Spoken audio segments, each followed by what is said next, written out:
I want to thank all of our viewers who are joining our online video conference today at the National Council of Resistance of Iran U.S. Representative Office. We'd like to discuss, first of all, on the issue of human rights and the news that was in the media about the arrest announced by the Iran regime of two elite students at the Sharif University of Technology in Tehran, and then the ensuing activities after that. And I'd like to discuss that, and especially the significance of this event. First of all, the event was, the issue was so important that the State Department spokesperson, Ms. Morgan Ortagus, released a statement on the May 10th, basically saying, and I'm going to quote that, it says that the Iran regime is focused on harassing rather than empowering the most talented Iranians. And she said a month ago the regime arrested two talented students, Ali Younesi and Amir Hossein Moradi, on bogus charges. We join the countless Iranians and others around the world in calling for their release. Actually, earlier last week, Mrs. Maryam Rajavi, the president-elect of the National Council of Resistance of Iran, the parliament in exile, had put out a release about the arrest of these two individuals, along with another 18 young students and others who were arrested on similar charges, calling on the United Nations, the Security Council, Human Rights Commission, and all the relevant international organizations to intervene in order to secure the quick release of these prisoners, saying that they are under the threat of torture and mistreatment, especially in this environment, and the threat that they could actually contract, coronavirus. Now, this actually took place 26 days after these two individuals, the students, were actually arrested, until the spokesperson for the judiciary of the Iran regime made the announcement. And the reason they did it, because it had created a lot of outrage among the students who had found out about the disappearance of these two talented students, and they were making protests everywhere. And finally, the judiciary spokesperson came out and admitted the arrest of them. And then he actually said that amid the coronavirus, this was a conspiracy by the enemies. They wanted to wreak havoc in the country, which was fortunately thwarted by the vigilance and timely actions by our intelligence agents, highlighting that it was the Minister of Intelligence along with the Revolutionary Guards which were involved in arresting these two students. And he also said that the two had linked up with the main Iranian opposition movement, the Mujahideen Khalq, or the MEK, and he recited a series of trumped-up charges and saying that they had engaged in diversionary actions, and they were attempting to carry out sabotage operations. He said explosive devices in sabotage operations were discovered when their homes were searched. This is what the judiciary said. But of course, everyone knows how the regime portrays things, and no one buys, those accusations about the explosives and all of that. But the question is, first of all, who are these two students that were arrested? It's very important to note that these were two very elite students of Sharif University of Technology. Ali Younesi, only 20 years old. He was the winner of the gold medal in the 12th International Olympiad on Astronomy and Astrophysics that was held in China in 2018. He had earlier won silver and gold medal in the National Astronomy Olympiad in 2017. The other student, Amir Hossein Moradi, had also won medals, a silver medal in 2017 in the Olympiad. But why is it happening now? Clearly, this is tied to all of the developments happening in the country. The regime is really fearful of the discontent of the population, especially in light of the COVID-19 pandemic and the crisis that the people of Iran correctly hold the Iran regime responsible for that crisis. And they're afraid that things could build up, so they want to create an atmosphere of fear and go after people who could be involved in being the voice of their people and leading these activities, these protests in the country. The reason it's significant because, you know, these are students, not ordinary students. They were students who were talented and went to Sharif University of Technology. And Sharif University of Technology is perhaps the equivalent of the MIT of Iran. Very highly technical university. Of course, the regime has significant control over this university, including the Revolutionary Guards and others. But the whole environment of university over the years has been the scene of protests, even dating back to the time of the Shah. At the time of the Shah, when the student movements were taking place, there were three major universities involved that were leading the protests. One of them, of course, was Sharif University of Technology. The other one was Tehran University. And the third one was what they called the Polytechnic University, which is now called Amirkabir University.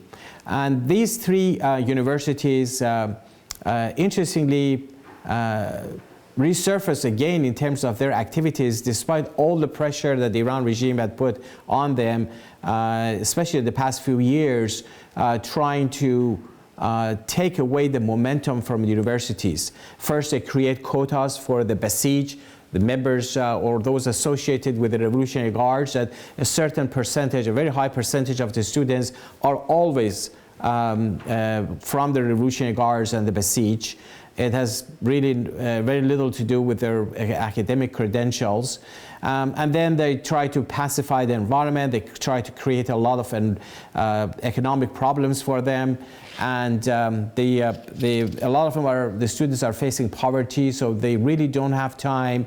They have to work and study, so they wouldn't have enough time to get involved in political activities. Now, interestingly, in January of this year, all of that were put aside, and these three universities got involved in big numbers and in a significant way in initiating a new round of protests in January of 2020. Perhaps it would be best to take a look at the video clip about these protests that took place in January of this year. Please show the video.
As you could see in the video clip, the brightest of our nation were protesting in January, saying death to the oppressor, be it the Shah or the leader, being the Supreme Leader Khamenei, or neither crown nor turban basically rejecting both the Shah's dictatorship but also the ruling theocracy in Iran and calling for freedom. That's why the Iran regime in general is really afraid of the younger generation, the brightest. These are actually the pictures of Ali Younesi that shows that he had attended and won at the 2018 Olympiad in China, and also other pictures of him.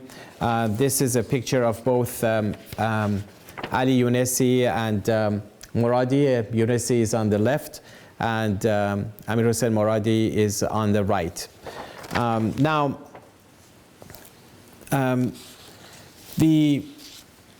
This recent arrest of the students is the most recent trend of activities, repressive activities the Iran regime has been doing against the population. We heard that when we saw how the Iran regime actually executed a number of prisoners, including political prisoners, in the past 2 months, especially after there were major riots and rebellion by the prisoners in various prisons across the country. In over a dozen prisons there were riots against the prison guards, and they escaped the prisons because the conditions were intolerable. There were no precautionary measures taken for confronting the COVID-19 pandemic. And as a result of that, the prisoners rebelled and left, and people really actually helped them in hiding them. But some of those that the regime had managed to re-arrest, they hanged them. The reason they were doing it, they wanted to create an atmosphere of fear among the population, so that even during the corona pandemic, the people wouldn't dare to revive the protests as they did in November of 2019 and in January of 2020, clearly showing that how fearful the regime is of its own population. Now, this level of repression at home is consistent with what the regime is doing in the region, both in the Persian Gulf region, wreaking havoc there, threatening others. They had those speedboats going around the American ships. They stepped up their activities in Syria, in Lebanon, in Iraq, and other places, and testing their missiles. They had the space. They said they sent the missile to the space, which had clearly a military use that was part of the nuclear weapons program of the Iran regime, because the ultimate goal of that program is to develop nuclear warheads. And that was part of the advancement of the ICBM program of the Iran regime. And all of that is taking place at the time that the regime is trying to see how they can survive the crisis that they're facing as a result of the coronavirus in the country. They don't want to help the population by spending money and their resources to deal with it. Instead, the solution they find is to further repress the population, throw all the problems to the people so that they resolve it themselves, which most of the people can't. They just simply don't have the resources and the capabilities. And that's why the pandemic really has been on the rise in Iran. Just a day ago, some of the officials of the regime have announced that at least in about a dozen provinces in the country, the pandemic has gotten worse. There are more people actually being infected by the coronavirus, including in the provinces of Lorestan, in Mazandaran up north near the Caspian Sea, in Khuzestan down south, in Kerman in Central Province, in Kokile Bovir Ahmad, in Elam, and in Hamadan Province. Some of the regime's officials have repeatedly conceded publicly, officially, that the number of cases have gone up.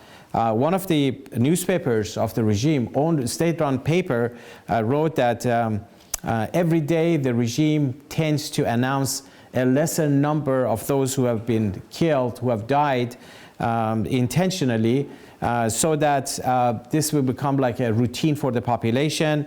In some of the smaller cities, those who die, who get COVID-19, they are not taken to the hospitals. Rather, they just leave them there until they die, and instead they send them straight to the cemetery. This is the regime's own newspaper talking about that. And then at the same time, the regime officials try to put the blame on the population, saying that they didn't, take a good care of themselves, they didn't follow the rules and instructions, and they don't take responsibility for what the government, what the regime is actually responsible in doing that.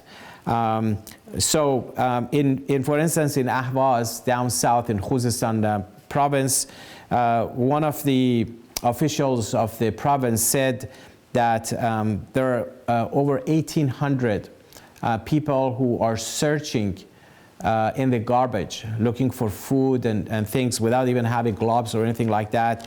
And they are extremely vulnerable, and a lot of them end up contracting the virus and actually dying. These are all basically statements and numbers given by the regime officials. The latest tally that we have is that the number of those who have died in all 31 provinces of Iran has surpassed 41,000. This is much higher than the regime always try to give the numbers at least 6-7 times lower than what the reality is. Having said that, the question is what to do with this situation. What should the international community do in dealing with this situation? Because the regime, first of all, not only doesn't care about its own population, but it increases its threat against in the region and against the countries in the region.